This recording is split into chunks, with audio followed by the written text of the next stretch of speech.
prácticamente va a cumplir 2 meses en el cargo. Llegar a este sillón de la Defensoría del Pueblo, ¿qué ha implicado dentro del proceso de elección en el Congreso?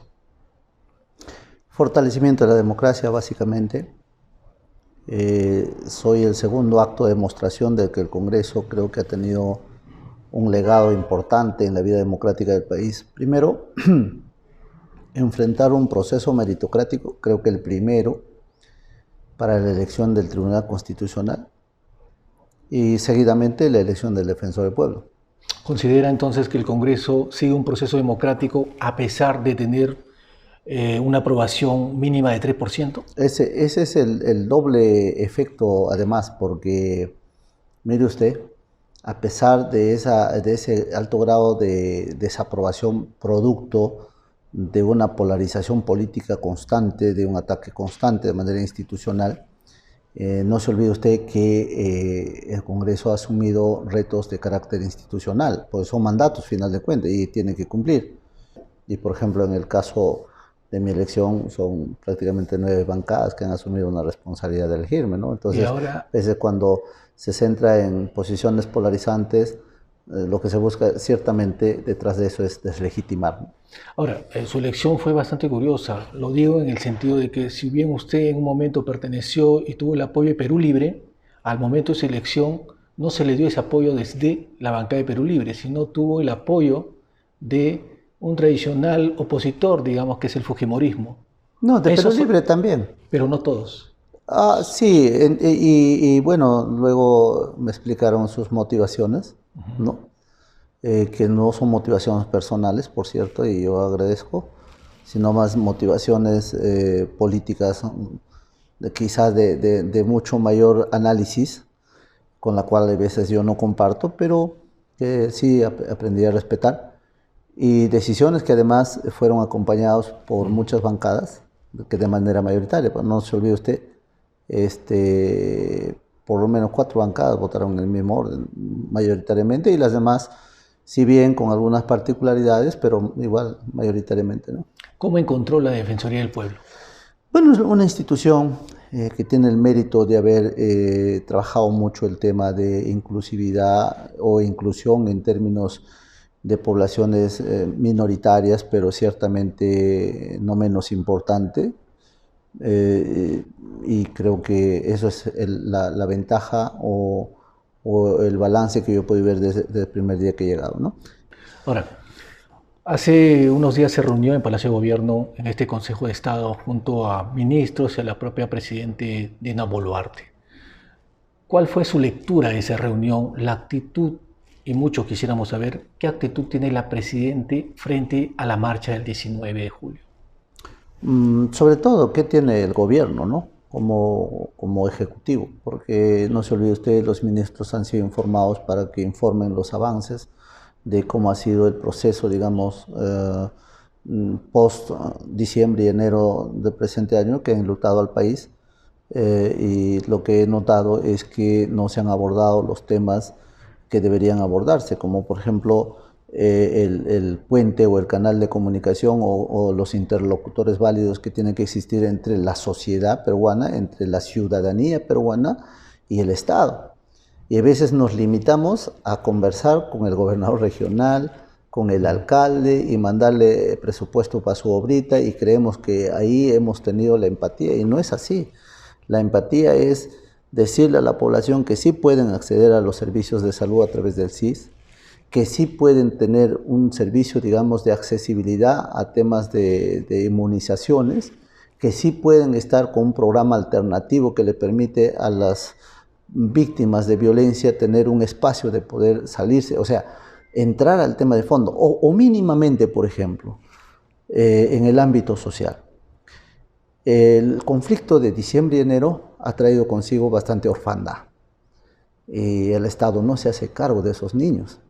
Repito, están en condición de orfandad, porque ya perdieron al padre que era el que sostenía la familia, o más aún, a la madre que era la que alimentaba, o algunos que siendo condición de heridos hoy día no están capacitados a poder trabajar, porque tienen la secuela de justamente esa herida que no le permite elaborar. Entonces, esas condiciones han dejado a muchos niños en condiciones de orfandad en edad escolar y en la preescolar. Entonces la pregunta es, ¿de dónde estamos nosotros, los Estados, para poder por lo menos tener empatía con ellos y darles las condiciones mínimas para que se puedan desarrollar? Entonces, esas carencias de conectividad social, lastimosamente, es algo que la vamos a cargar y que seguramente no hemos tenido esa capacidad suficiente como para poder hoy día aplacar ese deseo de querer protestar, ese deseo de querer levantar su voz de protesta, ¿no? Entonces, y vemos cómo se anuncia entonces un paro del día 19, ¿no? Le reformulo la pregunta. ¿Usted la ha visto preocupada a la presidenta Dina Boluarte por el paro del 19 de julio? Eh, bueno, es muy subjetivo esa respuesta. No podría decirle si preocupado o no, porque al final de cuentas los que han hecho el informe son los señores ministros y no los veo a ellos preocupados, ¿no? Ahora, usted va a cumplir 2 meses, el día de mañana ya 18, pero recibe estos 2 meses con una papa caliente que se ha denominado la tercera toma de Lima, una marcha nacional que está pidiendo una cosa bastante puntual, la salida de la presidenta Dina Boluarte del poder.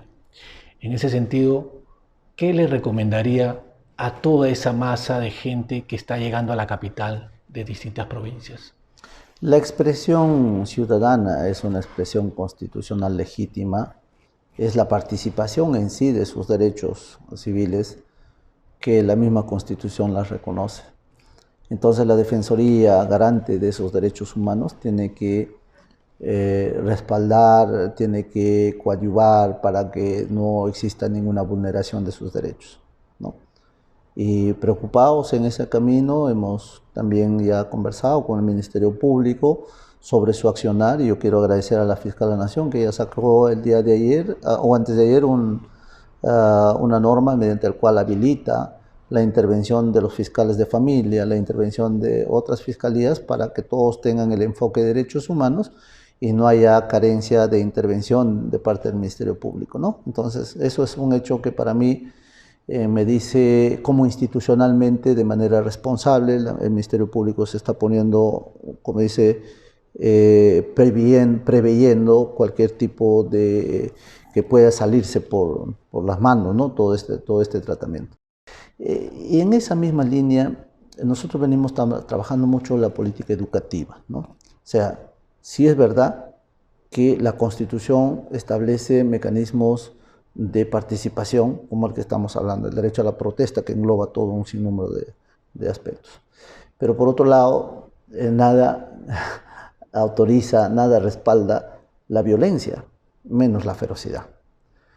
No se olvide usted que en el Congreso de la República está listo para votarse el tema que pasa de la figura de la falta al delito.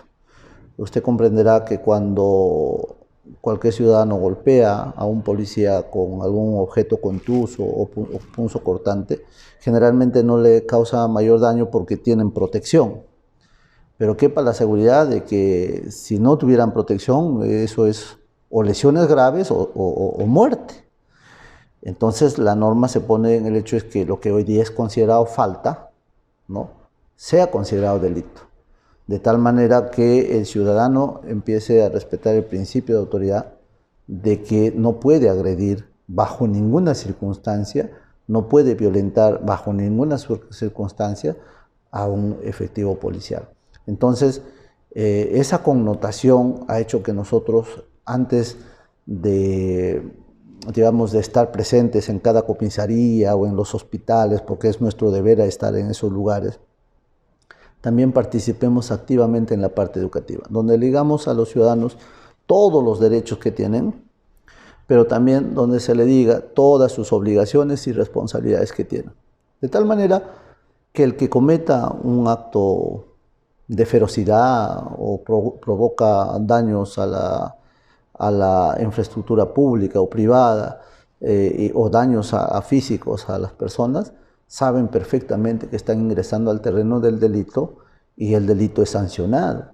Entonces, ese es nuestro deber para que después no se diga que no sabía, que no pensaba, que no quería, ya como un tema de justificación, ¿no? Trabajemos la parte preventiva y creo que nos va a ayudar bastante. Por eso que estamos trasladando los equipos en estos momentos donde están los controles, ¿no? O sea, hay control en Pucusana, hay control en Ancón, hay control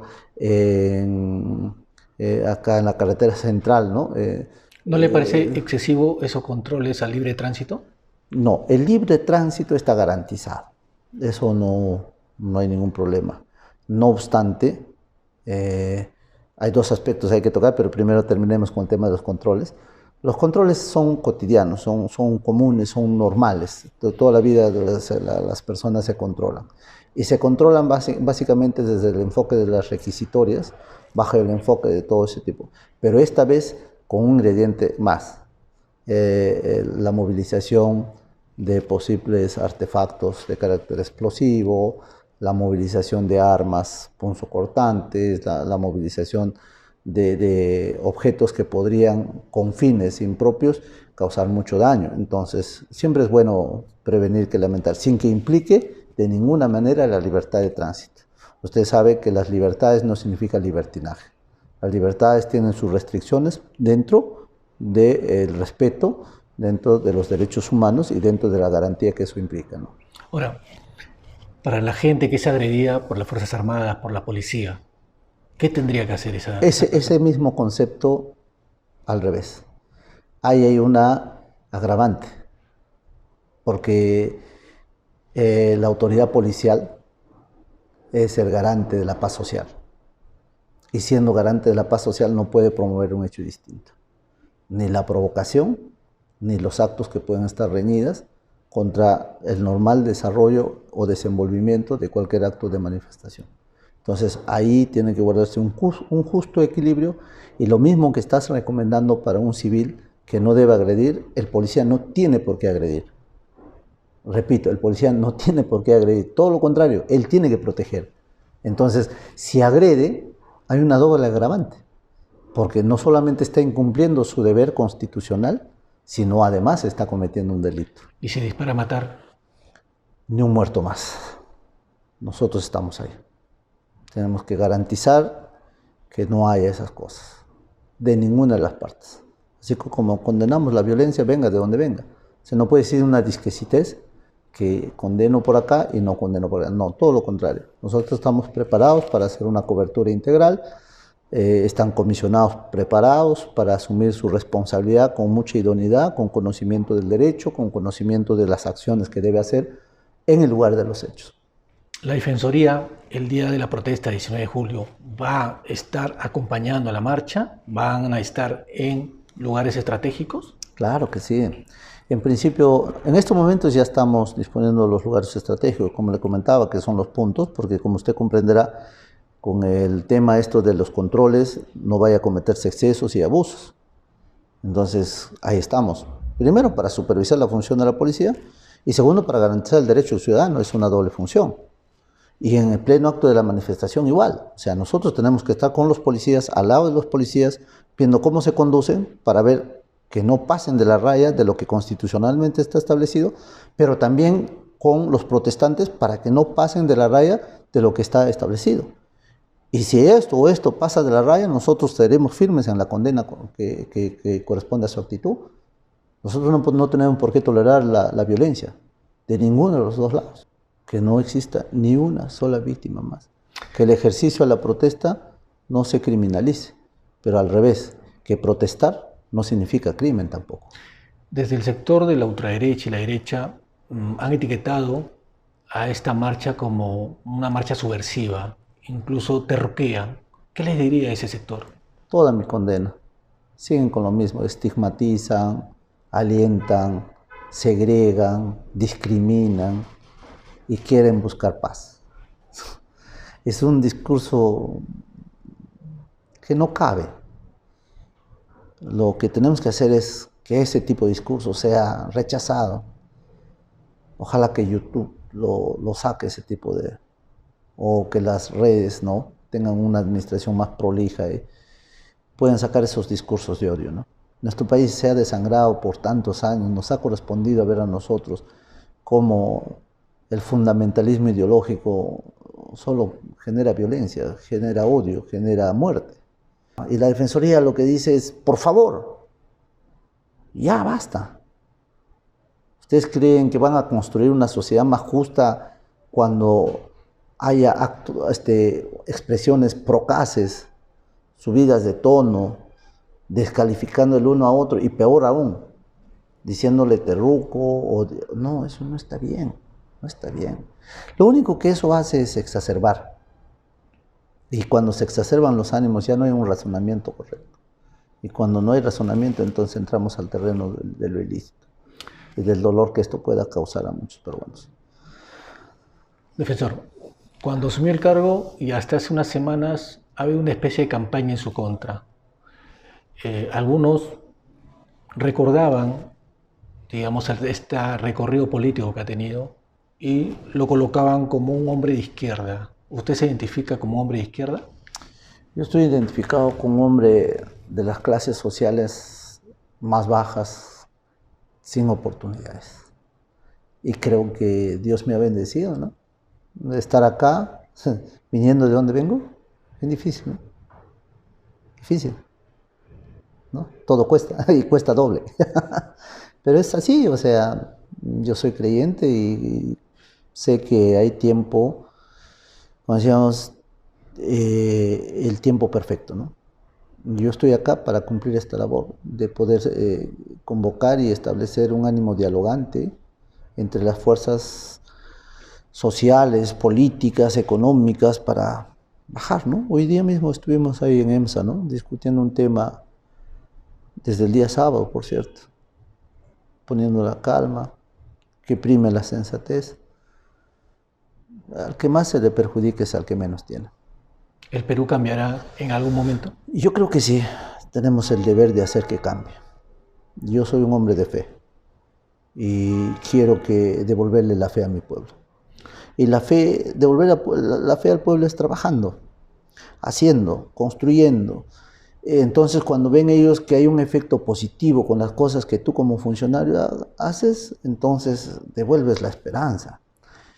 Y no estamos hablando de personas que tienen en su mente el fundamentalismo como parte de su vida, sino quizás más el pragmatismo de querer llevar un pan a la casa, de querer que sus hijos estudien, de querer que nada les falte y que el Estado está en la obligación de ser un ente promotor del empleo, que el Estado tiene que buscar justamente la paz social para que auspicie la inversión. Sin inversión no hay puestos de empleo, y sin puestos de empleo hay carencias, hay pobreza extrema, y eso lleva consigo desnutrición, anemia. Oiga, es un tema triste. Entonces a mí le digo con toda honestidad,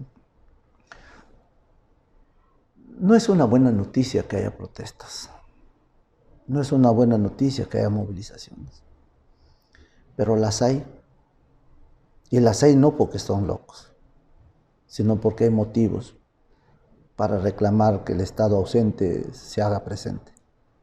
Ese es el tema de fondo. Ese es a donde nosotros tenemos que llegar a hacer entender a todos, ¿no?, que hay un deber. Por encima de nosotros hay un deber. Y ojalá pues que este mensaje, que esta propuesta, agradeciendo tu medio, ¿no?, pueda llegar a ellos para sensibilizar su corazón. Para finalizar, ¿qué se proyecta en la Defensoría? ¿Cuáles son los planes en adelante?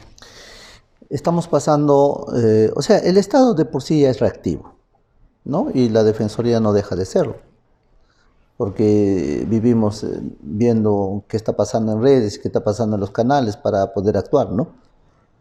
Pero no tenemos la capacidad de poder ayudar a coadyuvar para que esas cosas se eviten, ¿no? Y yo le pongo un solo ejemplo, ¿no? Un solo ejemplo que ojalá me lo edite aparte o lo publique aparte, porque este es el ejemplo que grafica lo que fue la Defensoría y lo que debe ser la Defensoría. Nosotros acabamos de lanzar el programa Rompiendo Cadenas, pero es un programa que está justificado plenamente a la luz de la realidad. Visitamos los penales, hay internas con sus niños de 0 a 3 años, infantes que en su mayoría no tienen vacuna. Y hay un programa en el Ministerio de Salud que es de inmunizaciones. que no tienen asistencia alimentaria. Ni siquiera del INPE, porque al INPE el MEF no le da un sol para esos niños.